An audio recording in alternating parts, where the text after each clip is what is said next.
Beliau mengirimkan sebuah meme gambar yang disebutkan bahwa ciri hati yang sakit. Syekh Abdurrahman As-Sa'di rahimahullah berkata, kapan engkau melihat hati cenderung kepada perbuatan maksiat dan cepat untuk tunduk kepadanya, maka itu hati yang sakit. Pertanyaannya Ustadz, apakah cara atau kiat-kiat untuk menyembuhkannya itu Ustadz?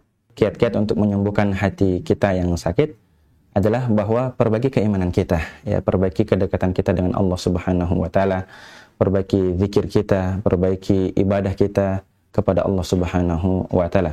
Ya, penyakit-penyakit hati ini banyak. Ya, di antaranya adalah penyakit yang paling besar, ya, kesyirikan dan kekufuran.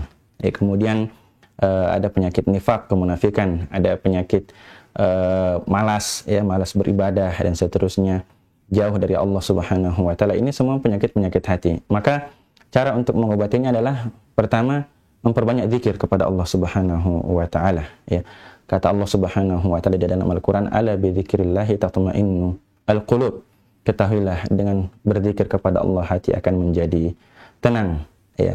Hati yang sakit biasa digambarkan sebagai hati yang keras, ya. Hati yang kaku, hati yang keras dan hati yang kaku. Nabi sallallahu alaihi wasallam menggambarkan dan mengumpamakan bahwa hati ini seperti sebuah batu yang putih yang suci, ya, batu putih yang suci. Semakin banyak seseorang melakukan sebuah dosa, maka akan ditempelkan padanya satu titik hitam. Kemudian dia melakukan dosa lagi, akan lagi ada titik hitam di hatinya tersebut yang putih. Sampai jika semakin banyak melakukan maksiat, maka hati ini semakin hitam, menjadi hitam pekat. Lalu kemudian jika dia tidak kembali kepada Allah Subhanahu wa taala, maka hati ini Allah kunci mati sampai dia tidak bertaubat lagi kepada Allah Subhanahu wa taala. Maka di antara tadi yang disebutkan ketika kita, ya, di dalam meme itu disebutkan bahwa ketika hati kita sudah lebih condong kepada kemaksiatan, ya, condong kepada kemaksiatan, kemudian malas beribadah, ya, sari al-inqiyad laha fahuwa marid. Ya, kalau kita condong kepada kemaksiatan dan mudah melakukan kemaksiatan itu, maka ketahuilah hati kita sedang sakit. Karena itu hati kita perlu diobati, ya, dengan memperbanyak zikir kepada Allah Subhanahu wa taala, ya, berdoa kepada Allah Subhanahu wa taala agar diistiqomahkan, dibuat teguh, dibuat kokoh di jalan Allah Subhanahu wa taala, ya. Karena semuanya ini kembali kepada hati seseorang, ya. Mau malas beribadah, mau kuat beribadah, kembali kepada hatinya. Kata Nabi sallallahu alaihi wasallam, "Ala wa inna fil jasadi mudghah." Ketahuilah bahwa di dalam jasad seseorang ada sebuah mudghah, ya, idza salahat salahal jasadu kulluhu. Jika mudghah, ya, hati ini baik, maka semua jasad ini akan menjadi baik. Wa idza fasadat fasadal jasadu kulluhu. Namun jika hati ini rusak, maka seluruh jasad ini juga menjadi rusak. Ala wahiyal qalbu. Kata Nabi sallallahu alaihi wasallam, ketahuilah bahwa mudghah tersebut adalah hati. Maka hati memang menjadi raja bagi seluruh jasad manusia. Hati yang memerintah manusia untuk sujud kepada Allah, hati yang memerintah manusia untuk banyak berzikir kepada Allah, untuk bersegera beribadah kepada Allah, atau justru sebaliknya, memerintahkan kepada yang buruk, menjauh dari Allah, malas beribadah dan seterusnya.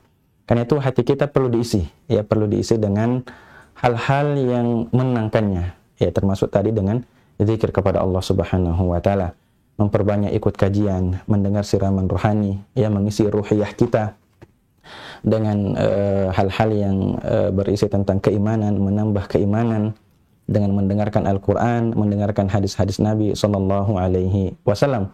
Dan itulah memang tugas dari seorang nabi ketika diutus, ya.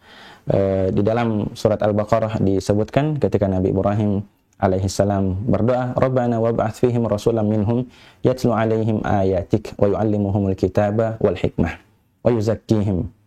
Ya Allah, Rabbana wab'ats fihim rasulan. Ya Allah, utuslah kepada mereka seorang rasul dari diri mereka sendiri. Tugasnya apa? Yatlu alaihim ayat. Yang membacakan kepada mereka ayat-ayat-Mu. Nah, kita sebagai seorang muslim yang dibacakan ayat itu, maka tugas kita adalah mendengar. Orang yang sudah tidak mau mendengar Al-Quran, maka ini ciri-ciri orang yang hatinya sakit, ya.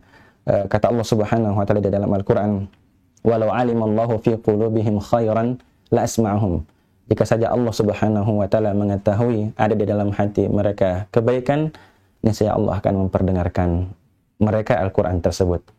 Tapi karena hati mereka sudah berisi keburukan, ya condong kepada kemaksiatan, maka Allah Subhanahu wa taala tidak memudahkan mereka untuk mendengarkan Al-Quran. Maka jika kita dimudahkan untuk mendengarkan ayat-ayat Allah, kajian tentang ayat-ayat Allah, hadis-hadis Nabi, kajian tentang hadis-hadis Nabi Sallallahu Alaihi Wasallam, maka insya Allah ini menjadi ciri dan tanda bahwa hati kita baik. Ya, mungkin itu di antara yang bisa kita lakukan untuk mengobati hati yang sakit. Nah.